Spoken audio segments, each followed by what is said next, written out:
এক হিন্দু ভাই প্রশ্ন করলেন, ধর্ম কেন নিরপরাধ পশু হত্যা করে খাওয়ার অনুমতি দেয়?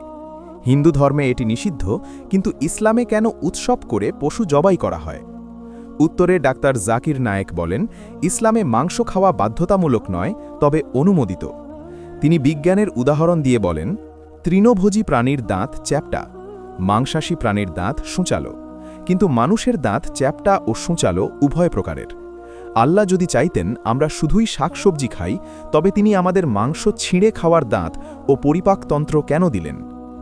হিন্দু ধর্মে মাংস খাওয়া নিষিদ্ধ এই ধারণা ভাঙতে তিনি হিন্দু ধর্মগ্রন্থ থেকে রেফারেন্স দেন।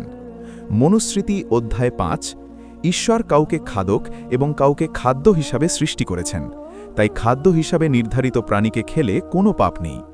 মনুস্মৃতি শ্লোক 40, যজ্ঞ বা কুরবানির জন্য পশু হত্যা করা হত্যা নয়। তিনি আরও অবাক করা তথ্য দেন মহাভারত থেকে, যেখানে ভীষ্ম যুধিষ্ঠিরকে বলছেন, শ্রাদ্ধের সময় কি খাওয়ালে পূর্বপুরুষরা কতদিন সন্তুষ্ট থাকেন। মাছ দিলে 2 মাস, মাংস দিলে 4 মাস এবং গরুর মাংসে 1 বছর পর্যন্ত সন্তুষ্ট থাকেন।